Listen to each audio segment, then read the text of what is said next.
Hello everybody and welcome back to another video. I am your host Captain Awesomeness and today I am back at Atlanta Motor Speedway Park using the game KartKraft. I gotta tell you, this has been a bit of a rough one.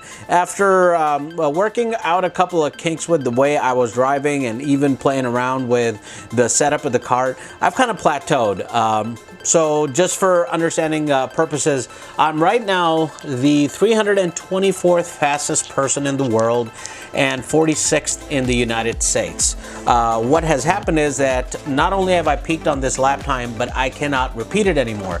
I think it's just got to do with the fact that I played around a lot with the tuning of the cart that I was using, the Sodi KA100. And with that in mind, I think what I need to do is return back to basics. And before we do begin, guys, please do me a favor. Please hit thumbs up, please subscribe to this channel, and please tell everybody else about it. You may notice that my setup has changed. What's going on is that I decided that it might be a good idea for me to move my whole gaming setup downstairs.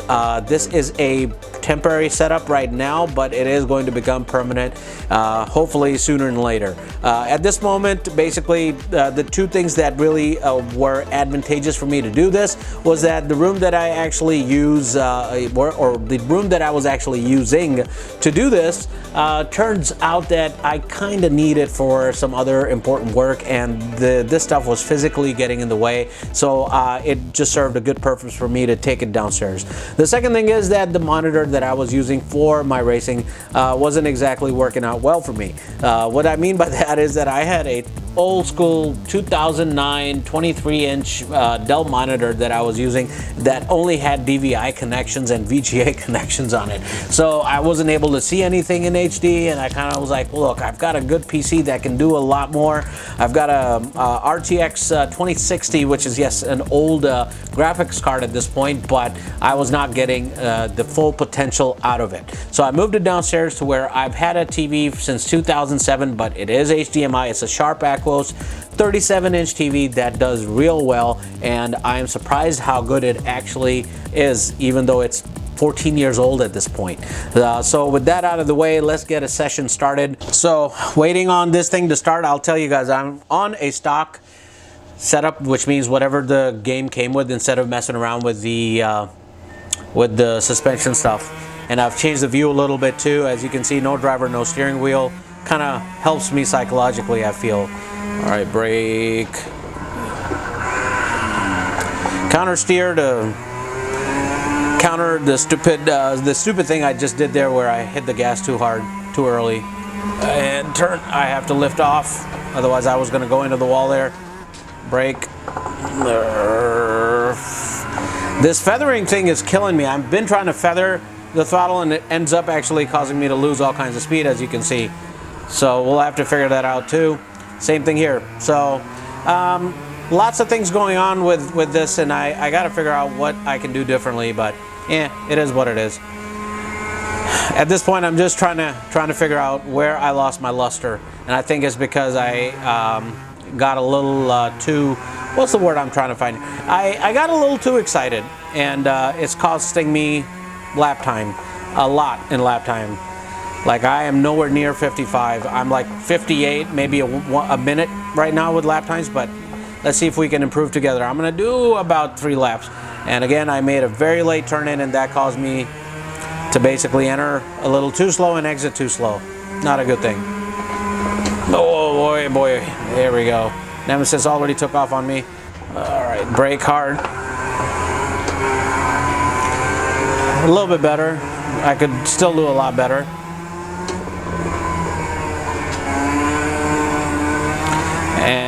Man, the key to the I guess I should mention this, the key to this also is gotta really be mindful of your steering input. If you put too much steering in, this thing will drift on you like it's just doing right now. And then on top of that, then if you are mashing the throttle through that turn, midway through the turn especially, yeah, you're gonna slip like I just did there. So gotta be real good about countering any slips that happen and trying to get maximum speed out. Brake hard. I think I brake a little too hard at this point. So balancing all this, I don't know what's going on, but I'm struggling all of a sudden when I wasn't like that. Come in at 57.791, even though the best, as you can see, The best was so the best I've been able to do is 55,181. I'm nowhere near that, and I got to figure out why, right? So what I'm going to do is actually get out of this real quick and return to the pits.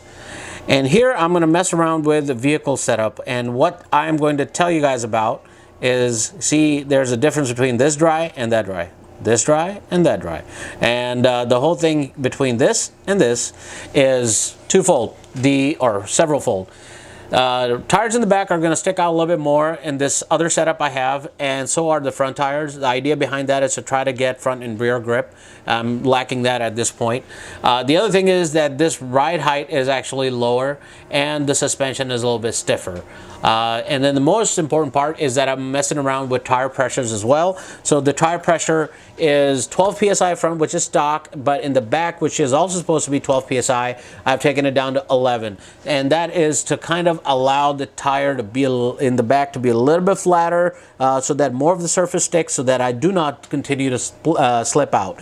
So I'm going to try this setup and see what it does. And if it doesn't do any good, oh well. I'm not trying to say that I'm going to break any records today in today's video, but what I'm really aiming to show you guys is a difficulty that anybody who is go-karting, whether it be in this virtual setup or in reality, gets to face when they hit a plateau and now they're trying to figure out which one of the several different variables that they were messing around with is causing them to now be slower than the peak lap times that they've hit before. So let's work together on figuring this out, guys. I'm gonna just do the best I can, right? So here we go. Let's make this happen. Hope and a prayer.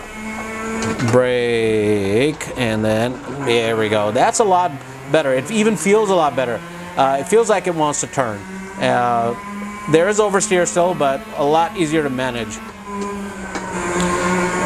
Not in this situation where the lap got invalidated, but that's all right. I am going to come around and show you guys what it's like. Oh, it's so embarrassing when this happens, but you know what? I'm not gonna do anything other than just restart. So difficult sometimes to do this, right? But this time I'm just gonna go for it. I don't care how many times I crash or whatever. I'm just going to go for it.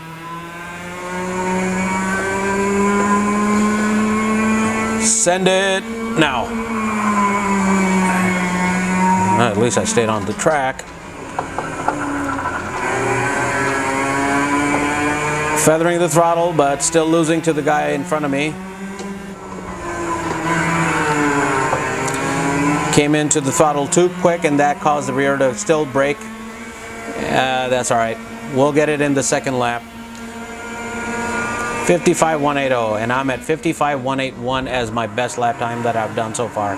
So obviously there's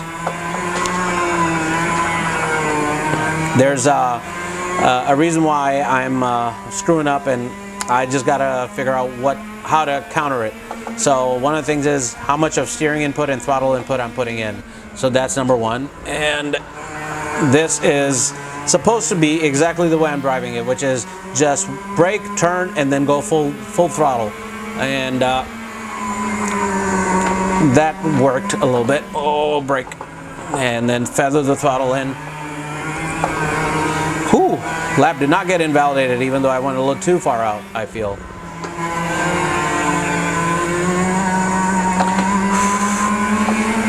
$18,636. And look, here's the thing about this section. The fastest I've done is 18.5 flat.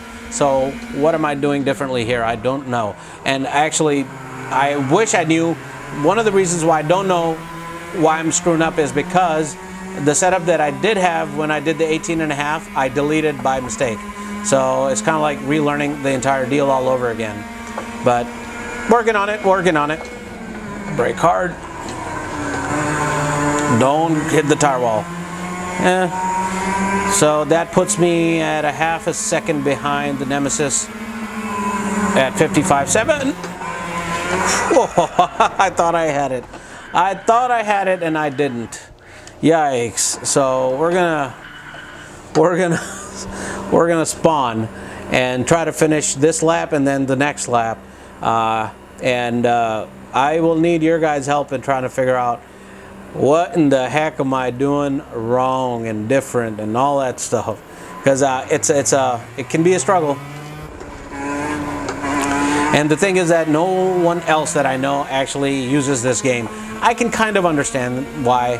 I mean, in the end, the thing is, not everybody likes go-karting, and the thing is, this is the only go-karting game that somebody has willfully wanted to make.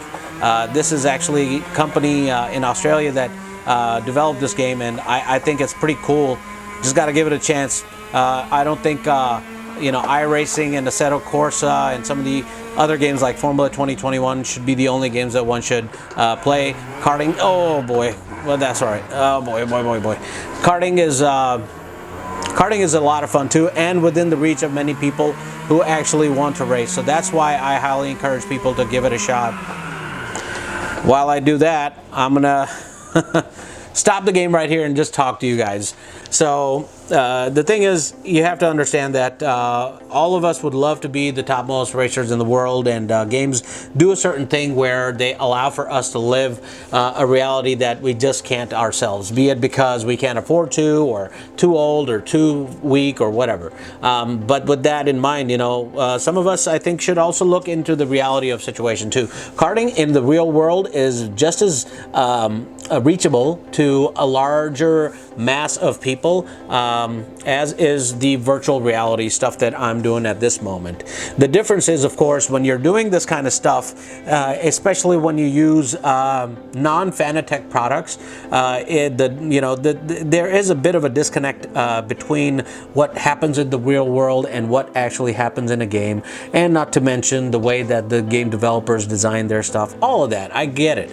But at the same time, this actually provides a good tool in learning what happens when the unforeseeable does happen to you. So in my situation where I'm struggling right now with grip and all that stuff, what it has taught me, or retaught me for that matter, is that when you go into a slip, how do you counter that? So for example, if you come through a left turn and the cart is starting to slide its rear out, so you're going left and it's steering out, you want to counter steer to the right and come off the throttle so that you can straighten up the cart and have it go into the direction you want.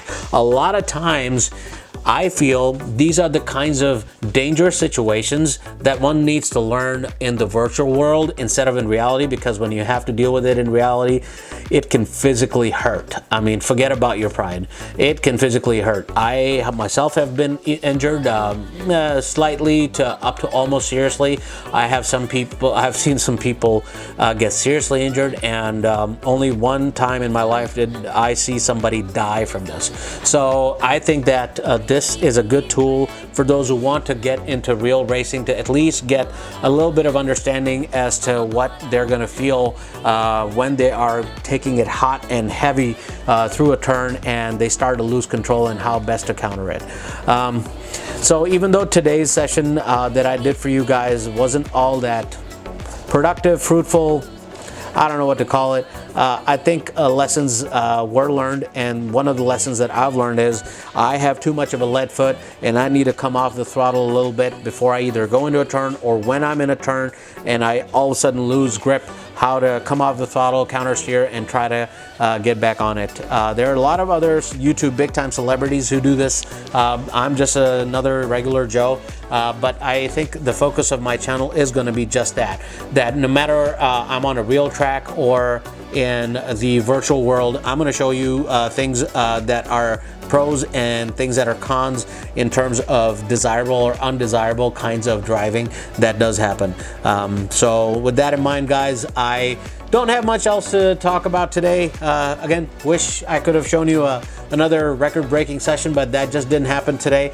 But either way, hope you enjoyed this video, guys. Until the next Apex, have a good one. Bye-bye.